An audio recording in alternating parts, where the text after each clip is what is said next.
अत्यंत महत्त्वाची घोषणा आणि 7 लाखांपर्यंत या ठिकाणी कोणतेही उत्पन्न जर असेल तर तुम्हाला टॅक्स द्यावा लागणार नाही, अशा स्वरूपाची अत्यंत महत्त्वपूर्ण घोषणा या ठिकाणी समोर येताना पाहायला मिळते.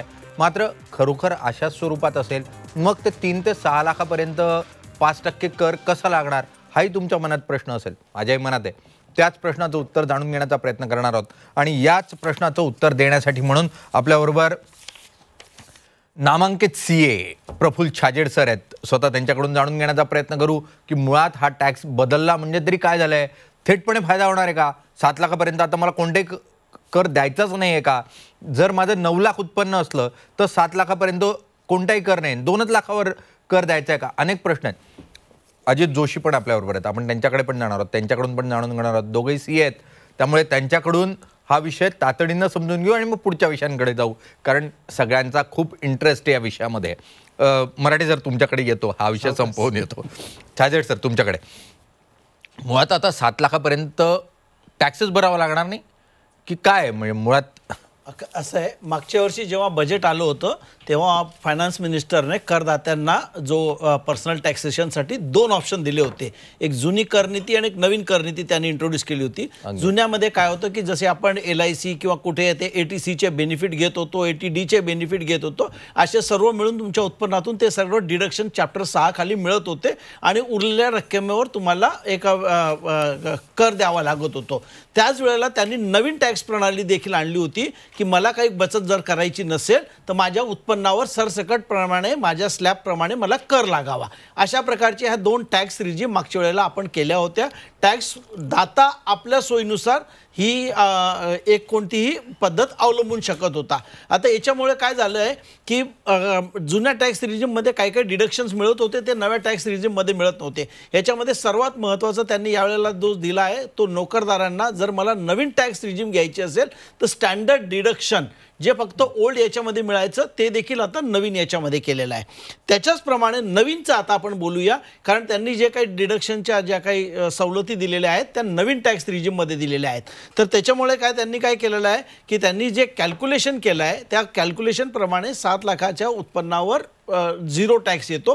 म्हणून आपण म्हणतो की जी 5 लाखाची उत्पन्नाची मर्यादा आहे ती 7 लाख वगैरे केली, कारण त्याचं जर आपण कॅल्क्युलेशन केलं तर तो 0 टॅक्स येतो. म्हणून ती 7 लाखाची अशी उत्पन्नाची थेटपणे 7 लाखाची नसेल. म्हणजे जर तुम्ही सेव्हिंग सर्टिफिकेट्स घेतले, तुम्ही काही ठिकाणी गुंतवणूक केली किंवा इतर डिडक्शन आहे, तुमचं हाऊसिंग लोन असलं त्यावरचं व्याज आहे, अशा स्वरूपात जर गुंतवणूक असली तर त्यावर जो परतावा मिळत होता, ज्या स्वरूपाचं डिडक्शन मिळत होतं ते डिडक्शन या ठिकाणी ग्राह्य धरलं जाईल नव्या रिजीममध्ये. नाही, त्या नवीन टॅक्स प्रणालीमध्ये अशा प्रकारची डिडक्शन मिळत नाही. इन्व्हेस्टमेंटच्या नवीन टॅक्स प्रणालीमध्ये सरसकट तुमचं जे काही उत्पन्न येतं त्याच्याप्रमाणे जो काही स्लॅब असतो त्याच्याप्रमाणे तो टॅक्सचा बेनिफिट मिळत असतो. त्याचं जर आपण कॅल्क्युलेशन केलं तर त्याच्यामध्ये तो 7 लाखापर्यंत तो नील येतो.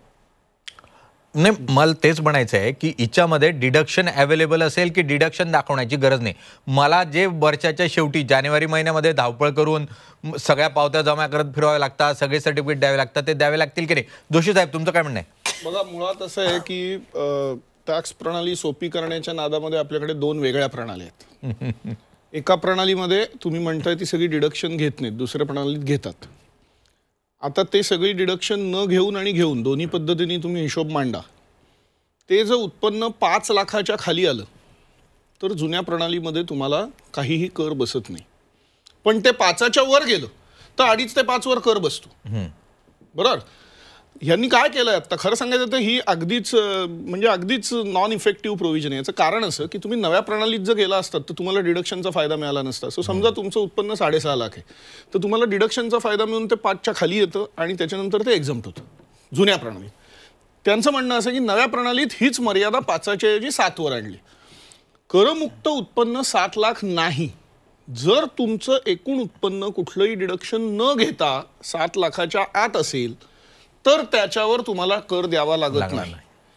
जर ते 7 लाखाच्या वर गेलं तर तुम्हाला 7 लाखापर्यंतच्या उत्पन्नावरही कर द्यावा लागतो. म्हणजे मी असं चेष्टेने म्हणतो की सीएच्या विद्यार्थ्यांची परीक्षा अधिकाधिक कठीण करायला अशा प्रोव्हिजन आणलेल्या असाव्या. तर त्यामुळे ते समजून घेण्याचा विषय आहे.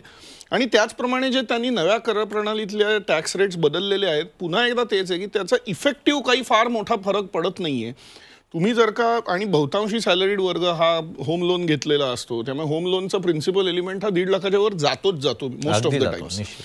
आणि त्याशिवाय व्याज असतं. त्यामुळे हे सगळे बेनिफिट जर तुम्ही घेतलेत तर तुम्ही नव्या प्रणालीत जाऊ शकत नाही. तुम्ही जुन्याच प्रणालीत राहता, तिथे काही बदल नाही आहे. नव्या प्रणालीत जरी तुम्ही गेलात तरी सुद्धा जे बदल आहेत ते ज्याला आपण म्हणू शकू की कॉस्मेटिक चेंजेस या स्वरूपात, ज्या खूप मोठ्या प्रमाणावर रक्कम वाढेल अशा स्वरूपाचे बदल नाहीत. आणि अल्टिमेटली जो सगळ्यात मोठा फायदा आहे तो 5 कोटीच्या वरचं उत्पन्न असलेल्यांना आहे. त्यांना अगदी. मात्र 3% सूट मिळालेली आहे. असं आपण थोडक्यात याची समरी करू शकतो. श्रीमंतांना खूप मोठ्या प्रमाणावर या ठिकाणी फायदा खूप होताना पाहायला मोठी मिळतो. 3%ची सूट मिळाली त्यांना. 5 एकूण कोटीवर उत्पन्न. 3% म्हणजे खूप झाले हो सर्वसामान्य माणसाला. त्यामुळे अजय वाळिंबे सरही आपल्याबरोबर जोडले गेलेत. आपण त्यांच्याकडेही जाणार आहोत. अजय वाळिंबे सर, सगळ्यांना खूप मोठा दिलासा म्हणून आम्ही बातमीकडे बघतोय. 7 लाखापर्यंत कोणती आता टॅक्स भरावा लागणार नाही, सगळी सवलत मिळणार. त्यामुळे काय तर नोकरदारांना खूप मोठ्या प्रमाणावर फायदा झाला. कसं बघताय या घोषणेकडे? अजित, ही म्हणजे आता अजितने जे सांगितलं ते ऍब्सोल्युटली करेक्ट आहे. म्हणजे मला तर हे सगळं फसवच वाटतंय निलेश. फ्रँकली स्पीकिंग, मला बजेटकडनं आधी आपण म्हणतो की मध्यमवर्गीयांसाठी, त्याने अगदी सांगताना पण सांगितलं की मध्यमवर्गीयांसाठी 5 महत्वाच्या घोषणा करते वगैरे. पण हे डायरेक्ट टॅक्सच्या बाबतीत मी सांगतो, डायरेक्ट टॅक्सच्या बाबतीत तर हे 5 लाखाचं 7 लाख वगैरे याला काही म्हणजे जास्त काही नाही. कारण एटीसीचं लिमिट जर तुम्ही कुठेही वापरलं Exactly. तर तुम्हाला कुठलंही एक्झम्पशन त्याच्या पुढे मिळणार नाही. म्हणजे तुम्ही जर का तुमचं उत्पन्न किती असो, 7 लाख, 8 लाख, 5 लाख, आणि जर मी एटीसीचं लिमिट वापरलं तर मला ते एक्झम्पशनचं लिमिट जे 5 लाखाचं 7 लाख आहे त्याचा फायदा होणार नाही. दुसरी महत्वाची गोष्ट म्हणजे स्टँडर्ड डिडक्शन जी अपेक्षा त्याच्यापेक्षा फक्त थोडं, म्हणजे 52,500 काय काय, आय डोंट नो वाय ती फिगर इज अराइव्ड एट 50,500 अशी एक ऑड अमाऊंट. आणि हायेस्ट टॅक्स रेटचा फायदा ठीक आहे, म्हणजे तो काही फक्त थोड्याच लोकांना, ज्या अतिश्रीमंत आहेत त्यांना मिळेल. पण सर्वात महत्वाचं म्हणजे मला असं वाटतं की गेले काही वर्ष सातत्याने आपण जे बघतोय की 4 पिलर्स, मग अमृतकाल, 6 पिलर्स, आणि यावेळी सप्तर्षी, आणि म्हणजे खूप असं वर्बोज बजेट मला वाटतं. वर्बोज म्हणजे जास्त घोषणा, म्हणजे प्रत्येकात ठिकाणी 2 वर्षात हे करणार, आम्ही 3 वर्षात हे करणार. म्हणजे जसं मगाशी अजितने सांगितलं की विद्यार्थ्यांना कठीण करण्याकरता हे टॅक्स त्यांनी जे सांगितलं, पण मी वेगळ्या पद्धतीने म्हणतो की मला जे आम्ही अर्थसंकल्पानंतर आपण जे विश्लेषण करतो ते आपल्याला सोपं जातं, कारण गेल्या वर्षीचं सगळं अजून माझ्या अपेक्षा तशाच आहेत. आणि त्यामुळे माझ्या पहिल्या 2 स्लाईड अशाच होत्या की आमच्या अपेक्षा ह्याच होत्या आणि त्या अपेक्षा अजून कायम तशाच राहिलेल्या आहेत आणि कुठेही हे पूर्णत्वाला जाताना दिसत नाही. त्यामुळे मला तर असं वाटतं की या अर्थसंकल्पाने काय फारसं काही दिलेलं नाही.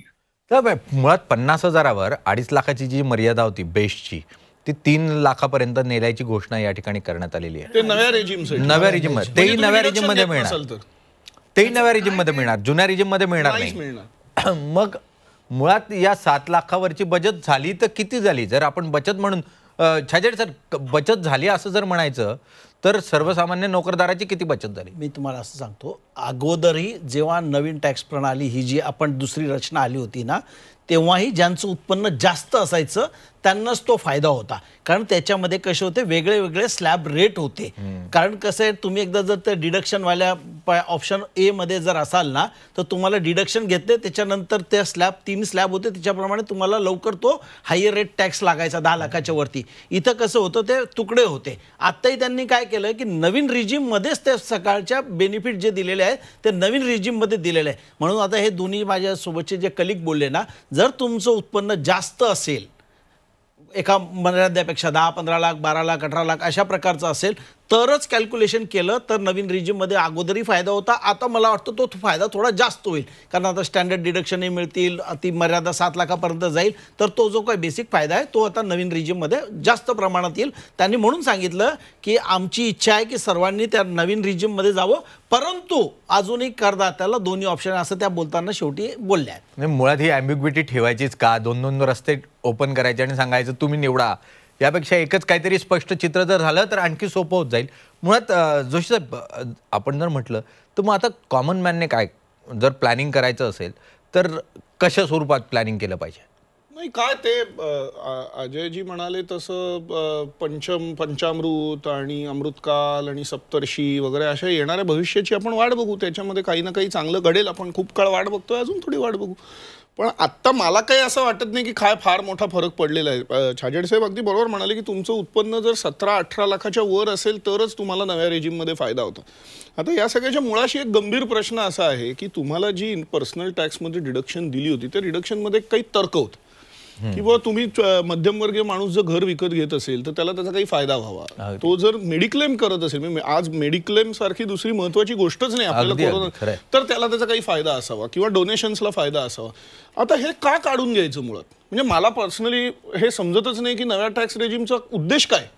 ही कुठलंही जे बेनिफिट होतं, हे जे कुठलेही कन्सेशन्स होती, ही काही आवाजवी नव्हती, ही काही अनैसर्गिक नव्हती, ही उलट सामान्य माणसाला चांगल्या बचतीच्या सवयी लावणारी अशा स्वरूपाची ह्या सगळ्या तरतुदी आणि ह्या सगळ्या सवलती होत्या. तर त्या सगळ्या असताना तुम्ही नवी रेजिम आणली का हे मला 2 वर्षापूर्वी आणली तेव्हाही कळलं नव्हतं, आजही काही कळत नाहीये. आणि बरं मग आणली तर आणली, मग तुम्ही एकदा असं ठरवून टाका किंवा आम्ही सगळे बेनिफिट काढून घेऊ, तर ते तुम्ही काढूनही नाही घेत, त्यामुळे जुनी रेजिम ठेवलेली आहे. बरं एक यातला छोटा मुद्दा आहे, म्हटलं तर छोटा आहे पण महत्वाचा आहे. तो असा आहे की नव्या रेजिमचा कायदा असं सांगतो की तुम्ही जर तुमचं बिझनेस इन्कम असेल तर तुम्ही एकदा त्या रेजिममध्ये गेल्यावर बाहेर नाही येऊ शकत. ओके. आणि बाहेर आलात तर परत जाऊ नाही शकत. आता हे कुठे होतं की जर एखादा मायक्रो किंवा स्मॉल पण नाही, जर एखादा मायक्रो आंतरप्रेन्युअर असेल, दुकानदार असेल, प्रोफेशनल, मला खात्री आहे की छाजेड साहेबांनी हा अनुभव घेतला असेल की ज्याचं बिझनेस इन्कम 5, 7, 8, 10 लाख रुपये आहे, जे मायक्रो माणसाचं असतं, तर त्याचा प्रॉब्लेम असा आहे की तो एकदा याच्यात गेला की बाहेर येऊ शकत नाही. म्हणजे समजा त्याचं उत्पन्न 10चं 25 लाख झाल्यावर त्याला असं वाटलं की 10चं 15 लाख झाल्यावर त्याला वाटलं आपण घर घेऊ, आपण मेडिक्लेम करू, आपण हे करू, तर त्याला तुम्ही फायदा देणार नाही. म्हणजे कमीत कमी हे तरी सरकारने करायला पाहिजे होतं की हा जो नियम आहे की तुम्ही एकदा गेल्यावर बाहेर येऊ शकत नाही, हा लाभ राबवताना तरी काहीतरी मग स्लॅब तरी आणायला पाहिजे होती. हा मायक्रो माणसावरती आज आलेला अन्याय आहे, परंतु याच्यावर काही तोडगा नाही. अजून एक शेवटची गोष्ट जी खरं तर अपेक्षांमध्येच बोलायची होती आणि मला माहित नाही काही केलंय की नाही, की कंपनीवरचे रेट्स हे 25% खूप काळापूर्वी सरकारने आणले. आता गंमत अशी की सरकार स्वतः हे प्रमोट करतं की छोट्या उद्योगांनी प्रायव्हेट लिमिटेड करायची ऐवजी LLP करावी. आणि हे फॅक्ट आहे की LLP मध्ये फंड्सची मुवमेंट खूप आसानीने होऊ शकते आणि खूप चांगलं स्ट्रक्चर आहे. पण LLP ला मात्र टॅक्स रेट अजून 30%. मग तुम्ही जर कंपनीला 25 केलं तर LLP लाही 25 करण्याची आवश्यकता आहे, so that LLP will become competitive. पण अनफॉर्च्युनेटली ते आलेलं नाहीये. तर हे जे सगळे टॅक्सेशन मधले घोळ आहेत किंवा या ज्या गुंतागुंती आहेत की ज्याने छोटा माणूस मारला जातो, मल्टीनॅशनलला याने काहीही फरक पडत नाही. तर याच्यावर तो वाळिंबे सरांकडे जाऊ. वाळिंबे सर, काय अपेक्षा होती कॉर्पोरेट टॅक्सच्या संदर्भातली? कारण अत्यंत जिकरीचा मुद्दा आहे, खरंच आहे. म्हणजे एका सेक्शनला 30%, दुसऱ्या सेक्शनला 25%, आणि ते पण जे मोठे उद्योजक आहेत त्यांना 25%, आणि छोटे उद्योजक जे LLP लेवलवर करतात त्यांना 30%. काय म्हणाल वाळिंबे? नाही, हे तर आहेच. म्हणजे कॉर्पोरेट आणि याच्यामध्ये जे डिस्क्रिमिनेशन आहे, आणि आपली सगळ्यांची अपेक्षा होती की जर तुम्ही कॉर्पोरेटला 25% करताय तर तुम्ही सामान्यांचा सुद्धा टॅक्स स्लॅब रेट 30वरनं 25%वर का नाही आणा, ही एक डिमांड आहेच. पण माझा मुद्दा आणखीन एक पुढचा आहे की आपल्याला अशी अपेक्षा होती, जेव्हा तुम्ही असं म्हणता की आमची कन्झम्पशन थीम आहे आणि जेव्हा आपल्याला कन्झम्पशन कमी झालेलं दिसतं इव्हन इन रुरल इंडिया, तेव्हा मला कन्झम्पशन वाढवण्याकरता सेव्हिंग सुद्धा थोडंफार वाढलं पाहिजे आणि लोकांच्या हातात पैसा जास्त यायला पाहिजे. पण इथे जर तुम्ही कर प्रणालीमध्ये असे बदल करता आणि GST ऑलरेडी आपण भरतोय, त्यामुळे अप्रत्यक्ष कर आणि शिवाय डायरेक्ट टॅक्सेस याच्यामध्ये तुम्ही मिडल क्लास म्हणता, पण middle class, even lower middle class हा खूप भरडला जातोय. आणि मला वाटत नाही की याच्यामुळे तुमच्या कन्झम्पशन थीमला काही गती मिळेल. त्यामुळे तुम्ही जी मागच्या वेळी जी काय गतिशक्ती योजना वगैरे, अर्थात ती इन्फ्रासाठी होती, पण मी इकडे पण तो शब्द वापरतो. इथे कुठेही मला या अर्थसंकल्पात सुद्धा अक्षरशः तोंडाला पानं पुसलेली आहेत आणि त्याच्यामुळे फारच म्हणजे घोर निराशा केली आहे सगळ्या मध्यमवर्गीयांची किंवा नोकरदारांची, असं मला वाटतं. पण वाळिंबे सर, शेअर बाजारामध्ये 1000 अंकांची उसळण दिसतीये, काय कळत नाही. एकीकडे खूप काय का म्हणून ह्याची रिएक्शन? काय माहितीये का, कारण एक असा पण सूर आहे की no bad news is a good news for me. म्हणजे एकीकडे आपण फिजिकल डेफिसिट आणि म्हणजे काहीतरी आणखीन काहीतरी वाईट येण्यापेक्षा जे आहे ते आपलं चालू आहे, आणि बाकीच्या ज्या आता 70मध्ये त्यांनी पुन्हा सगळ्या घोषणाच मला वाटतात या की डिजिटलायझेशन वगैरे वगैरे, आपण किती वर्ष तेच बोलतोय. आणि थोड्याफार इंडस्ट्रीमध्ये म्हणजे ते श्रीमंत साठी काहीतरी प्रोत्साहन, थोड्याफार इंडस्ट्रीमध्ये त्याच्यात फायदा होऊ शकतो किंवा कस्टम ड्युटी रिडक्शन मध्ये केमिकल किंवा पेट्रोकेमिकल सेक्टरला. पण त्याचा सुद्धा हे 1000 पॉईंटची उसळी वगैरे ते कुठेतरी शेअर बाजाराला चैतन्य पाहतं, पण ते तो पुन्हा खाली येऊ शकतो. त्यामुळे मला असं वाटत नाही की त्यामध्ये एवढं काही प्रचंड आहे. अर्थात आपण असं म्हणू शकतो की इन्फ्रास्ट्रक्चरसाठी जे त्यांनी 33% जास्त प्रोव्हिजन केली आहे, त्यामुळे त्यांची जी थीम आहे इन्फ्रास्ट्रक्चरची, दॅट कंटिन्यूज. अगदी निश्चित. मोठा मोठा पॉझिटिव्ह फॅक्टर आहे की infrastructure growth still continues by and with more allocation. अगदी त्यामुळे कदाचित ते शेअर बाजारात चैतन्य असू शकतं. पण ओव्हरऑल म्हणजे मी एक सामान्य माणूस म्हणून बघतो, एक शेअर बाजार आपण बाजूला ठेवून सामान्य माणूस बघितलं तर माझ्या हातात फार कॅपिटल गेन मध्ये कुठे काय दिलंय इव्हन शेअर बाजारासाठी. कॅपिटल गेन रॅशनलाइज व्हावं अशी बऱ्याच जणांची इच्छा आहे, whether it's a real estate और whether it's a capital market कुठेही, किंवा तुमचं लिस्टेड डिबेंचर्स किंवा अनलिस्टेड डिबेंचर्स. याच्यामध्ये प्रत्येकाला कॅपिटल गेनचे निकष वेगळे आहेत, त्याचा होल्डिंग पिरियड वेगळा, इव्हन हाऊसिंग लोनसाठी हाऊसिंगमध्ये कॅपिटल गेन जो होत होतो ते सगळीकडे नॅशनलायझेशन करावं अशी डिमांड होती आणि अशी अपेक्षा होती की ते यावेळी काहीतरी करते, पण असं काही नाहीये. निश्चितच कॅपिटल गेनमध्ये अपेक्षा होत्या. गेल्या वेळी खूप अपेक्षित होतं की कॅपिटल गेनमध्ये, पण 3-4 वर्ष झाली आपण सातत्याने कॅपिटल गेनमध्ये रॅशनलायझेशन किंवा त्या संदर्भातला काही निर्णय येईल अशी अपेक्षा करतोय. त्यावर कुठेही सुतोवाच होताना पाहायला मिळत नाहीये. आपण मुळात कॉर्पोरेट टॅक्स संदर्भात बोलत होतो. ललित गांधी, महाराष्ट्र चेंबर्स ऑफ कॉमर्सचे अध्यक्ष आपल्याबरोबर जोडले गेले आहेत. आपण त्यांच्याकडे जाऊयात. ललित गांधीजी, कसं बघताय बजेटकडे? आणि उद्योजक म्हणून किंवा छोटे उद्योजकांचे तुम्ही प्रतिनिधी आहात, अपेक्षा पूर्ण होताना दिसताय? आमच्या पूर्ण नाही झाल्या, परंतु एक सकारात्मक बजेट म्हणून या अर्थसंकल्पाकडे पाहता येईल. सरकारनं पायाभूत सुविधांच्यावर जो खर्चाचं बजेट 33% वाढवलेला आहे, त्याचा या अर्थव्यवस्थेला चालना मिळण्यासाठी उपयोग होईल. जगभरामध्ये जे मंदीची चाहूल लागलेली आहे किंवा मंदीचा माहोल आहे, त्या मंदीपासून भारताची अर्थव्यवस्था सुरक्षित ठेवण्यासाठी सरकारने वेगवेगळ्या ज्या उपाययोजना करण्याचा प्रयत्न केला, त्यातली ही उपाययोजना महत्वाची उपाययोजना आपल्याला म्हणावी लागेल. कृषी खात्यावरचं कर्जाची लिमिट जी वाढवलेली आहे किंवा कृषीमधल्या स्टार्टअपला प्रोत्साहन देण्याचं जे धोरण स्वीकारलेलं आहे, त्याचाही चांगला फायदा होईल. युवकांना कौशल्य विकासमध्ये विशेष प्राधान्य देणं, युवकांच्या विकासाच्या वेगवेगळ्या योजना राबवल्या आहेत, त्याचे आम्ही स्वागत करतो. परंतु याचबरोबर जीएसटीच्या कर प्रणालीमध्ये ज्या किचकट तरतुदी आहेत किंवा जीएसटी मध्ये ज्या अडचणी आमच्या समोर येत आहेत, त्याबद्दल सरकारनं कुठलाही सुसंवाद केलेला नाही. अर्थमंत्र्यांनी 2 बैठकामध्ये आम्हाला जीएसटीची एमनेस्टीची स्कीम देऊ असं सांगितलं, पण अजूनही ती स्कीम जाहीर केलेली नाही. त्यामुळे व्यापाऱ्यांच्या मध्ये, उद्योजकांच्या मध्ये या संदर्भात फार मोठी निराशा आहे. त्यामुळे सरकारनं याविषयी प्राधान्यानं जीएसटी विषयी पर्टिक्युलरली पूर्ण रिव्ह्यू घेणे आणि जीएसटी मध्ये तक्रारी दूर करण्यासाठी एक मेकॅनिझम वेगळ्या पद्धतीने निर्माण करण्याची गरज आहे. याबरोबरच व्यापार क्षेत्रासाठीच्या ज्या वेगवेगळ्या अडचणी आहेत, त्यासाठी स्वतंत्र व्यापार मंत्रालय निर्माण करावं अशी मागणी आम्ही केलेली आहे. ट्रेड पॉलिसी वेगळी जाहीर करावी, त्याविषयी सरकारचं कोणतेही सुतोवाच या अर्थसंकल्पात दिसत नाही. ओव्हरऑल अर्थसंकल्पाच्या आयकर मर्यादेमध्ये केलेले बदल आणि ओव्हरऑल पायाभूत सुविधांच्यासाठी केलेली गुंतवणूक, कृषी आणि या संदर्भातल्या सोसायट्यांच्यावर केलेली गुंतवणूक याचं स्वागत असलं तरी अजूनही बऱ्याच अपेक्षा आमच्या प्रलंबित आहेत. अगदी कॉर्पोरेट टॅक्समध्ये आम्ही जसं अगोदर बोलत होतो, LLPला 30% आणि कॉर्पोरेट्स जे इतर आहेत त्यांना 25% अशा स्वरूपाचा एक खोटा अंतर्भाव जो आहे तो पाहायला मिळतोय आणि त्यावर कोणताही सुतोवाच या ठिकाणी नाही किंवा त्या संदर्भातले कोणतेही निर्णय या ठिकाणी होताना पाहायला मिळाले नाही. आपण परत टॅक्सेसकडे येऊ. मुळात टॅक्सेसमध्ये बदल करण्याची मागणी, एक तर 4% लोक टॅक्स भरतात, त्यात पण खूप सूट द्या अशा स्वरूपाची मागणी होते. तर मग कितपत शक्य आहे कोणत्याही सरकारला? पण म्हणून निलेश, तुम्हाला आठवत असेल तर तुम्ही आधी मला विचारलं तेव्हाही मी सांगितलं होतं की मला असं वाटत नाही की भारतातलं पर्सनल टॅक्सेशन हे खूप जास्त आहे. बरं, भारतातलं पर्सनल टॅक्सेशन हे बऱ्यापैकी रिझनेबल आहे, not very high, not very low. प्रश्न तो नाही आहे, प्रश्न ही ती प्रणाली सुलभ करण्याचा आहे.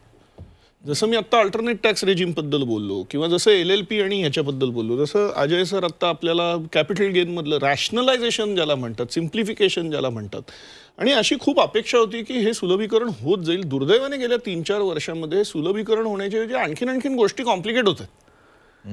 त्यामुळे प्रॉब्लेम हा नाहीये की आपल्याला खूप टॅक्स द्यावा लागतोय. आज तुम्ही जर बघितलं तर 15 लाखापर्यंत तुमची टॅक्स लायबिलिटी अगदी जुन्या नव्या सगळ्या प्रणालींमध्ये 20% जाते. इफेक्टिव्ह टॅक्स ज्याला म्हणतात तो 15 लाखापर्यंत साधारण 20% जातो, विच इज ॲब्सोल्युटली फेअर. 20%चा पर्सनल टॅक्स देणं, आणि हाही नोकरदार वर्गाचा गैरसमज आहे की त्यांच्या टॅक्सवर देश चालतो, कारण ते खरं नाही. मुख्य एकूण जे कर उत्पन्न जर 100 रुपये असेल तर नोकरदार वर्गाचं जे कॉन्ट्रीब्युशन आहे त्यातलं ते जेमतेम 5 रुपये. हो हो अगदी. त्यामुळे तो विषय नाहीये. विषय हा आहे की असलेली टॅक्स प्रणाली तुम्ही सोपी कशी करू शकता, त्याचं फायलिंग सोपं कसं करू शकता, त्याचं युजर फ्रेंडली वेबसाईट्स कशा देऊ शकता. आणि ह्या सगळ्या गोष्टीवर लक्ष केंद्रित करायला खरं सांगायचं सरकारकडे काही खर्चही करण्याची गरज नाही. Application of mind is necessary. पण दुर्दैवाने ते होताना दिसत नाही. होतं. आपण राजेंद्र मिरगणे आहेत आपल्याबरोबर. आपण सकाळी त्यांच्याबरोबर चर्चा करत होतो अफोर्डेबल हाऊसिंग. मुळात मिरगणे जे तुमच्या अपेक्षा पूर्ण झाल्यात का? कारण या ठिकाणी पंतप्रधान आवास योजनेमध्ये भरीवाची तरतूद करताना आपल्याला पाहायला मिळाले अर्थमंत्री. खरं तर पंतप्रधान आवास योजनेसाठी खूप मोठ्या प्रमाणात तरतूद केलेली आहे, त्याचं स्वागतच करावं लागेल. कारण 2016 ते 2022चा विचार केला तर या 6 वर्षामध्ये 35,000 कोटीची तरतूद होती आणि 2022-23मध्ये ती तरतूद 45,000 कोटी होती. त्याच्यामध्ये आता खूप मोठ्या प्रमाणात वाढ करून 79,000 कोटीपर्यंत आपण तरतूद झालेली आहे. त्यामुळं खरोखर आता जे काही प्रधानमंत्री आवास योजनेमधल्या 1,22,00,000 घरापैकी जी घरं पूर्ण करायची बाकी आहेत ते प्रामाणिकपणे पूर्ण करण्याकडे सरकारचा कल दिसतोय. त्यामुळे ही खरोखर स्वागतार्ह बाब आहे. परंतु त्याच्याबरोबरच अजून काही ज्या अपेक्षा होत्या, जसं की व्याजामधली सवलत डेव्हलपरच्या प्रधानमंत्री आवास योजनेच्या जोडीला अफोर्डेबल हाऊसिंगसाठी सुद्धा ते सवलत ठेवणं अपेक्षित होतं किंवा आवश्यक आहे. त्याचबरोबर या क्षेत्रात ज्या लँड ओनर आहेत त्यांच्यासाठीचं कॅपिटल गेन टॅक्स याच्यामध्येही सवलतीच्या मागणी बऱ्यापैकी होत्या, पण त्या अजून काही त्याच्या बाबतीत काही निर्णय झाले. बिल्डर्सला जे बिल्डर्स अफोर्डेबल हाऊसिंग तयार करू इच्छितात त्यांना मात्र या ठिकाणी खूप काही दिलासा मिळालेला नाही. त्यांना व्याजावर सवलत हवी होती, ती सवलत या ठिकाणी मिळताना पाहायला मिळालेली नाही. आपण बँकिंगकडे जाऊयात, कारण आता या सगळ्या गोष्टींमध्ये आपण बघितल्यानंतर सर्वसामान्यांना काय मुळात ज्या स्वरूपाचे बदल दिसत आहेत, म्हणजे इन्फ्रास्ट्रक्चर डेव्हलपमेंटवर उत्तम अशी गुंतवणूक आहे, लिक्विडिटी वाढेल, त्यामुळे निश्चितच मागणी वाढेल. तुम्ही बँकर म्हणून कसं बघताय आजच्या या बजेटकडे आणि अपेक्षित ज्या स्वरूपाची रचना करणं अपेक्षित होतं, कारण थोडंसं डिप्रिसिएशन बजेट असेल, हे वर्ष जे आहे ते जागतिक मंदीचं वर्ष असेल, तर अशा परिस्थितीत योग्य वाटतंय बजेटची रचना जी दिसते ती?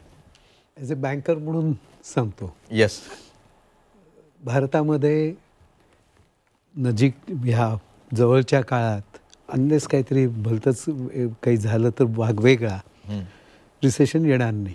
बरं. आत्ता ज्या सगळ्या ठिकाणी बातम्या येत आहेत की युरोपमध्ये रिसेशन आहे, अमेरिकेत आहे, हे पूर्ण चुकीचं आहे. There is no recession in Europe, there is no recession in even US. त्याच्यामुळे आत्ता या बजेटकडे मी एक बँकर म्हणून जेव्हा बघतो तेव्हा त्यांनी इन्व्हेस्टमेंट वाढेल प्रायव्हेट सेक्टरची देखील, अशा प्रकारचे त्यांनी इनडायरेक्टली बऱ्याच गोष्टी केल्या. इन्फ्रास्ट्रक्चरवरती जो फार मोठा हे केला त्यांनी, रेल्वेमध्ये खूप मोठ्या प्रमाणावर एक्सपेंडिचर करतायत, एअरपोर्ट्स, हेलिपोर्ट्स ह्याच्याकरता करतायत. आणि दुसरं कॅपिटल एक्सपेंडिचर जो वेगवेगळ्या ह्याच्याकरता करतायत त्याच्यामध्ये त्यांनी ह्यावेळेला कॉन्टेम्प्लेट केलं आहे की प्रायव्हेट सेक्टरचं इन्व्हॉल्वमेंट, आणि त्या इन्व्हॉल्वमेंट करता नॉर्म्सही करतायत ते.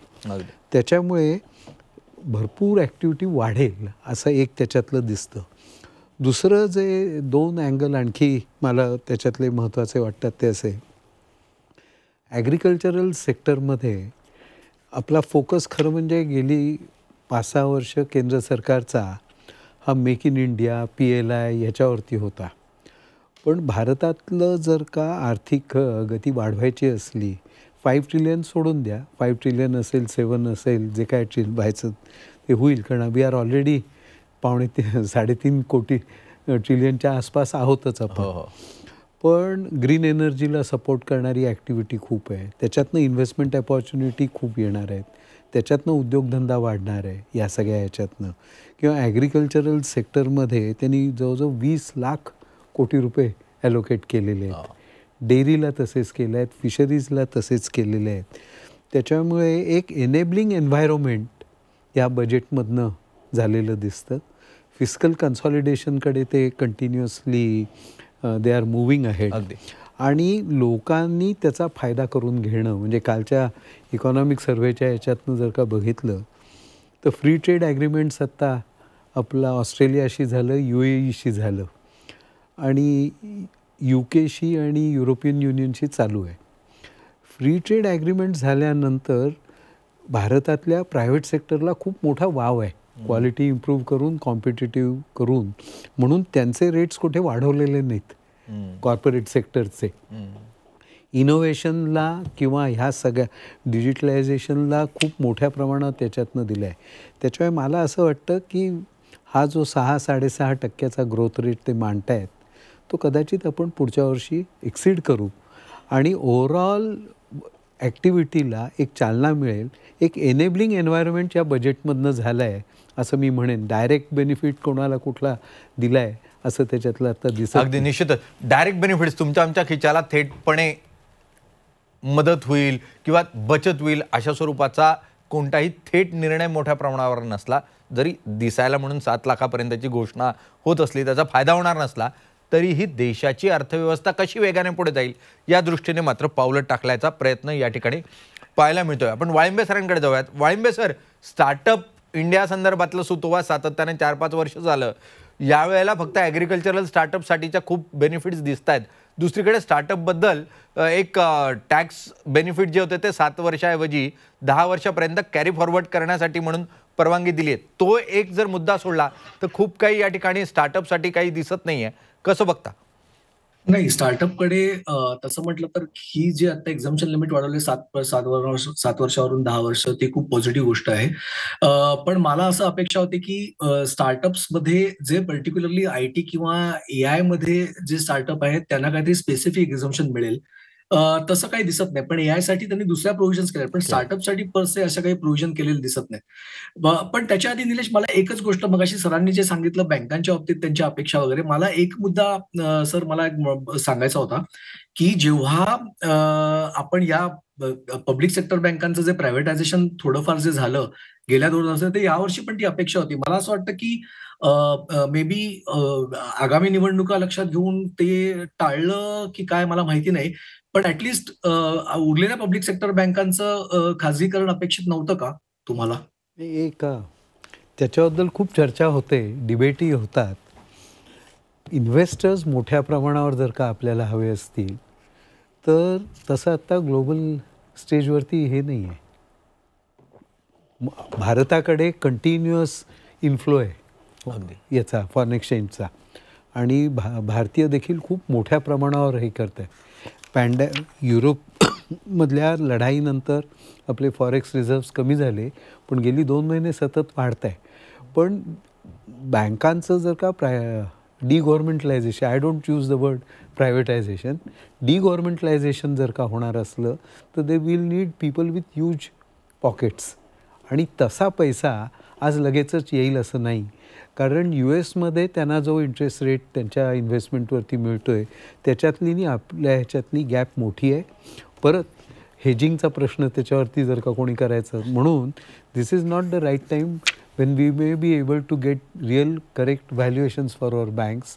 आणि त्याच्यामुळे तुम्ही लगेचच हे सगळं प्रायव्हेटायझेशन म्हणा, डिगव्हर्मेंटलायझेशन म्हणा, हे आज लगेच मनात असलं तरी करता येणार नाही, कारण international scenario doesn't support us. अगदी. पण आता जो मुद्दा काढला त्यानिमित्ताने आपल्याला दरवेळेला गेल्या 5, 7, 10 अर्थसंकल्पांमध्ये निर्गुंतवणूक हा शब्द सातत्याने, डिसइन्व्हेस्टमेंट ऐकायला मिळत होती. फक्त बँकिंग सेक्टर नाही, सरकारी सगळ्या ज्या PSEs होत्या तिच्यामध्ये यावेळेला तो शब्द ऐकायला मिळाला नाही. काय कारण आहे त्या मागचं? टार्गेटच अचीव्ह झालं नाही आतापर्यंत. अगदी खरं आहे. म्हणजे 25,000 कोटी रुपयांचे टार्गेट ठेवले, त्यातल्या अगदी 5,000-6,000 कोटी पडले. कोटी खूप छोटं टार्गेट. खूपच. पण त्याच्यामध्ये असं आहे ना, जसं सर बोलले ना, या सर्व गोष्टींना यू नीड बिग पॉकेट्स. तेवढा फ्लो भारतातल्या उद्योजकांकडे पण नाही आहे आणि विदेशातून पण नाही आहे. आणि दुसरं महत्त्वाचं काय, आता आपण 2023 मध्ये बघतोय, 2024 मध्ये सार्वत्रिक निवडणुका आहे, तर फॉरेन वरून मोठा जर पैसा कोणाला करायचा असेल, they will also look for next 5 years stability. त्याच्यानंतर कदाचित या गोष्टी ज्या आहेत ना, म्हणून मला वाटतं त्यांनी यावेळेला त्या विषयाला हात टाकलेला नाही असं. आणि अशा सरकारी एक फिगर फक्त सांगतो तुम्हाला, आता तो अडाणीचं काय व्हायचं ते होईल, त्याची एन्क्वायरी होणं, त्यात बरोबर चूक व्हायचं ते होईल. पण आत्ता जेव्हा फॉरेन इन्व्हेस्टर्सनी मोठ्या प्रमाणावर त्याचे शेअर्स विकले तेव्हा डोमेस्टिक इन्व्हेस्टर्सनी they have almost fill the gap. अगदी. त्याच्यामुळे we have now domestic investment institutions, पण त्यांची मर्यादा अजून आहे. त्याच्यामुळे देयर इज स्टील टाइम. माझ्या मते सर ज्याच्याबद्दल बोलतायत ते गेल्या 7-8 महिन्यामध्ये जनरली FII विकत होतं त्यावेळेला डोमेस्टिक घेत होते. माझ्या मते तुम्ही त्याच्याबद्दल नाही, सांगताय. आज देखील अडाणीच्या आता बाबतीत देखील- असं आहे आणि मला वाटतं अजय सर जास्त कन्फर्म करतील, पण त्याला लोअर सर्किटच लागलं होतं. नाही, म्हणजे कोणी विकतच घ्यायला नव्हतं डोमेस्टिकही नाही आणि फॉरेन पण नाही, जे FNO काय मध्ये झालं, सर्किट नाहीच विकलं, होतं, 25-26% ते जवळजवळ खाली आला 5,000 कोटी घेतले ना नाही. त्यांनी. कोणीतरी विकतं तेव्हा कोणीतरी घेतं, परंतु ज्या पण ते पद्धतीने घेणारे नाही नाही, ते सरांचं Indians म्हणणं आहेत. आहे सबस्क्रिप्शन. सरांचं म्हणणं आहे सबस्क्रिप्शन मध्ये सबस्क्रिप्शन ही इंटरनॅशनलही आली. हा आली ना, दोन्ही सबस्क्रिप्शन आली. ही डोमेस्टिक नाही आलेली, सबस्क्रिप्शन इंटरनॅशनल आली आहे. अबुधाबीच्या domestic फंडनी भरपूर आहे इन्व्हेस्ट त्याच्यात. केले आहे, इतर जागतिक यांनी केले. तो मुद्दा नाहीये. हे गोष्ट खरी आहे की जूनपासून वगैरे जेव्हा टेपरिंग सुरू झालं RBIचं आणि ज्यावेळेला FIIनी आपल्याकडचा पैसा काढून घ्यायला सुरुवात केली त्यावेळेला ज्या प्रमाणात अपेक्षित होतं त्या प्रमाणात आपलं भांडवल बाजार झोपला नाही. त्यांनी मेंटेन केलं स्वतःला डोमेस्टिक इन्व्हेस्टरच्या बेसिसवर. पण माझा प्रश्न असा की हे जर तुम्ही एका बाजूने ऍक्सेप्ट केलं तर मग डिसइन्व्हेस्टमेंटला बाहेरचे उद्योजक नाहीत किंवा बाहेरचे इन्व्हेस्टर नाही, हे आर्ग्युमेंट कसं चालणार? तुम्ही एकीकडे तर असं म्हणतात की आता भारतातले इन्व्हेस्टर एवढे सक्षम आहेत की ते स्वतःच्या ताकदीवर 60,000चं मार्केटची लेवल ठेवतायत. मग दुसरीकडे तुम्ही असं कसं म्हणू शकता की डिसइन्व्हेस्टमेंटसाठी परकीय पैसा येऊ शकत नाही म्हणून डिसइन्व्हेस्टमेंट थांबायला नाही पाहिजे? मुळात आहे ना, ह्यासाठी विरोधाभास आहे. नाही सर, माझं असं म्हणणं आहे की ही गुंतवणूक एका ट्रेडिंग आहे, हा मूळ प्रश्न आहे नाही, नाही, की ज्या वेळेला गुंतवणूक नाही आणखी शेअर वेगळा बाजारातली काय डिसइन्व्हेस्टमेंट मध्ये गुंतवणूक असते प्युअर, तिथे ट्रेडिंग नसते. शेअर बाजारात ट्रेडिंग असते, पैसा वाढला की घेऊन जाता येतो, इन्व्हेस्टमेंट लगेच काढून घेता येत नाही. त्यामुळे तो प्रश्न या ठिकाणी असणार आहे. आणि आत्ता जो आपण डोमेस्टिक इन्व्हेस्टर म्हणतोय तो इन्व्हेस्टर एका ट्रेडर आहे, पण बघितलं पाहिजे त्याला खरोखर तो इन्व्हेस्टमेंट म्हणून करतोय का तो फक्त 7 दिवसात पैसे परत काढून घ्यायला करतोय, हाही मूळ प्रश्न आहे. वाळिंबे सर, तुम्ही या प्रश्नाकडे कसं बघता? कारण सातत्यानं बाजार वाढतोय, हां, अर्थव्यवस्थाही विकसित होते, ठीक आहे, 6%, 6.8%च्या वरपर्यंत बाजार जाईल. पण या परिस्थितीत तुम्हाला वाटतं की भारतीय अर्थव्यवस्था सहजतेनं जो एक आकडा आपण बघतोय 6.8%च्या डेव्हलपमेंटचा, तो अचीव्ह करू शकेल? नाही, आता याच्यामध्ये ना 2 मुद्दे आहेत निलेश. एक तर आपली अर्थव्यवस्था म्हणजे केवळ भारतीय अर्थव्यवस्था असं पाहिलं तर ती इन्सुलेटेड वाटते, कारण अदर्स आर नॉट परफॉर्मिंग. म्हणजे माझं असं नाही की मी खूप चांगलं हे करतोय, पण मी थोडा इन्सुलेटेड आहे, मी थोडा सेफ आहे, कारण माझ्याकडे माझंच कन्झम्पशन जास्त होत आहे आणि त्या मानाने मी सेफ आहे. हा मुद्दा अगदी बरोबर आहे आणि मी 6.8 मी असं नंबरमध्ये जात नाही, कदाचित आपण ते अचीव्ह करूया. पण मुद्दा असा आहे सर्वात महत्वाचा म्हणजे की तुम्ही जी 6.8 ज्या गतीने अर्थव्यवस्था वाढेल म्हणताय त्याच्यामध्ये तुम्ही जर बाकीचे देश पाहिले, म्हणजे याच्या बाबतीत मग मी इतर आपले एशियन देश बघीन, एशिया पॅसिफिक मध्ये व्हिएतनाम असेल, इन्क्लुडिंग चायना, जिथे अजून फॉरेन डिरेक्ट इन्व्हेस्टमेंट वाढायला स्कोप आहे. आपल्याकडे जर फॉरेन डिरेक्ट इन्व्हेस्टमेंट अजूनही तितकी, आपण चायनाचं काहीतरी वाईट झालं म्हणजे आपलं चांगलं झालं असं समजतोय, पण तशी गोष्ट नाहीये. कारण अजूनही फॉरेन डिरेक्ट चायनातून जी गेली ती इतर देशात गेली, माझ्याकडे किती आली, अजूनही. हा खरंय. सर्वात महत्वाचा अगदी मुद्दा आहे. खरंय. आणि आपल्याकडे जी आकर्षक करण्याची जी मला असं वाटलं होतं की काहीतरी ठोस याच्यात दिसेल की ज्याच्यामध्ये फॉरेन डिरेक्ट इन्व्हेस्टमेंट वाढेल, तसं काहीही दिसत नाहीये. आणखीन एक महत्वाचा मुद्दा डिसइन्व्हेस्टमेंट बाबतीत निलेश, तू अगदी बरोबर बोललास की किंवा अजितने जसं सांगितलं की डिसइन्व्हेस्टमेंटसाठी मला परकीय गुंतवणुकीचा सवाल येतच नाही इथे. जेव्हा आपण IRCTCची वगैरे जी निर्गुंतवणूक करतो, तशा इतर ज्या सरकारी कंपन्या आहेत त्यांची निर्गुंतवणूक करण्याकरता परदेशी गुंतवणुकांची आवश्यकता नाहीये. त्यात तुमचे जनरल पब्लिक कॅन इन्व्हेस्ट आणि तिथे तुमच्या निर्गुंतवणुकीतून पैसे येतील. त्यासाठी परदेशी गुंतवणुकीची अजिबात गरज नाहीये. जास्त एक आता महिला प्रतिनिधी म्हणून त्यांना सिन्हा मॅडमकडे जाऊयात. सिन्हा मॅडम, कसं बघतात तुम्ही? सकाळी बऱ्याच अपेक्षा व्यक्त केल्या होत्या, पण सुतोवाच तुमच्या अपेक्षांवर तरी मला ऐकायला मिळालं नाही. तुमच्या निरीक्षणात काय आलं का? सगळ्यात पहिलं आत्ता जी आपण इन्व्हेस्टमेंट वगैरे चर्चा करत होतो आणि बँकिंगची करत होतो, तर मला असं दिसलं की बजेटमध्ये त्याचं काय सखोल असं नाही, पण काय फायनान्शियल इन्क्लुजन रिलेटेड गोष्टी आल्या. सगळ्यात एक सिम्प्लिफिकेशन ऑफ KYC, म्हणजे सर्वसाधारण व्यक्तीला बँकिंगमध्ये ईज असलं पाहिजे आणि त्याची चर्चा झाली. एनिवे त्याच्यात काय फार डिटेल्स नाही आल्या, पण मला असं दिसतं की सरकारची मानसिकता अशी दिसते की KYC सिम्प्लिफिकेशन व्हावं म्हणजे लोकांना बँकिंगमध्ये समावेश वाढेल. हा एक. दुसरं असं म्हणेन मी की डिजिटल बँकिंग UPI ह्याची चर्चा सुरुवातीला बजेटमध्ये अर्थमंत्र्यांनी केली आणि आपण आत्ता देशात बघतोय की UPI-मुळे ग्रामीण भागात डिजिटल बँकिंग चालू झाली आहे आणि मला असा अभिमान वाटतं सांगायला की मानदेशीसारख्या बँका दिवसा 25 लाखपर्यंत ग्रामीण भागातल्या महिला QR कोडचा वापर करताय. म्हणजे थोडक्यात असं आहे की पॉप्युलेशन ॲस्पिरेशनल आहे. तुम्ही त्याला काय देताय, मला ग्रामीण भागातली जनताला काय भेटतं हे मी या बजेटमध्ये बघेल. आणि त्याच्यात मला एक असं दिसलं की मोबाईलच्या कस्टम ड्युटीज कमी झाल्या. म्हणजे ह्याचा अर्थ असं झालं की पुढे डिजिटल बँकिंग, कारण ग्रामीण भागात सगळीकडे नॉर्थ ईस्ट सारख्या भागात भारतात अजून मोबाईलचं नाही आहे. आपण आशा धरूया की त्यांना तो भेटेल असं स्वस्तात. तर तसा पद्धतीने जर फायनान्शियल इन्क्लुजनमध्ये, आणि अशी मी अपेक्षा करत होती की ते डिटेलमध्ये काहीतरी यायला पाहिजे होतं, कारण अर्थमंत्र्यांनी फायनान्शियल लिटरसीबद्दल पण बोलल्या, हे दिसतंय. पण मी सकाळी जे अपेक्षा केल्या होत्या की आपण आता आंतरराष्ट्रीय मिलेट इयर आहे, मग जे शेतकरी जे मिलेट्स पिकवतात, बाजरी, ज्वारी, रागी, ह्यांच्यासाठी काय आलेलं आहे तिथे मला असं, माझी तर अपेक्षा हे होती की रॅशनिंगमध्ये PDSमध्ये ह्याचा समावेश झाला तर एक स्मार्ट फूड म्हणून घेतलं गेलं तर ग्रामीण भागातल्या लहान मुलांना न्यूट्रिशन व्हॅल्यू पण मिळेल. तर ही अपेक्षा होती की स्टार्टअपची चर्चा आपण मिलेट्सची फार करतो, पण ह्याच्यातही मला असं सांगावं असं वाटतं की एक महिला प्रतिनिधी म्हणून पण आपण म्हणता as a women banker also that ह्या स्टार्टअपमध्ये विमेन ओन स्टार्टअपला काय दिसलं नाही जे असायला चित्र पाहिजे स्पष्ट होतं. पूर्ण डॉक्युमेंट आल्यानंतर आपल्याला स्पष्ट होईल की काय त्या ठिकाणी काय बेनिफिट्स दिलेत का. सगळं काही वाचणं शक्य नव्हतं अर्थमंत्र्यांना, त्यामुळे इन डेप्थ डिटेल संध्याकाळपर्यंत आल्यानंतर आपल्याला चित्र स्पष्ट होताना पाहायला मिळेल. टॅक्सच्या बाबतीत तर तुम्ही जो नंतर पेपर्स येतात त्याच्यामध्ये सगळी क्लॅरिटी येते. इव्हन हे 7 लाखाचं कॅल्क्युलेशन वगैरे ज्या काही गोष्टी आहेत ना ते त्याच्यामध्येच आपल्याला कळतील. आणि बहुतेक वेळेला त्यात वाईट बातम्या जास्त. आपण सध्या जे येत आहे ते सध्या मुळात बातम्यांचं स्वरूप जे आहे त्या फ्लॅशी न्यूज आणि तातडीनं प्रसिद्ध करणं आणि त्यातून जास्तीत जास्त मतं गोळा करणं अशा स्वरूपाचं एक चित्र जे असतं ते सध्या राजकारणी वापरतात. तशा स्वरूपाचं चित्र असू शकतं. संध्याकाळी डॉक्युमेंट समोर आल्यानंतर आपल्याला चित्र स्पष्ट होईल. पण त्या अगोदर घेणार होते का छोटासा ब्रेकनंतर ही चर्चा आपण पुढे घेऊन जाणार आहोत. बघूयात एक छोट्याशा ब्रेकनंतर चर्चेमध्ये काय समोर येताना पाहायला मिळतं.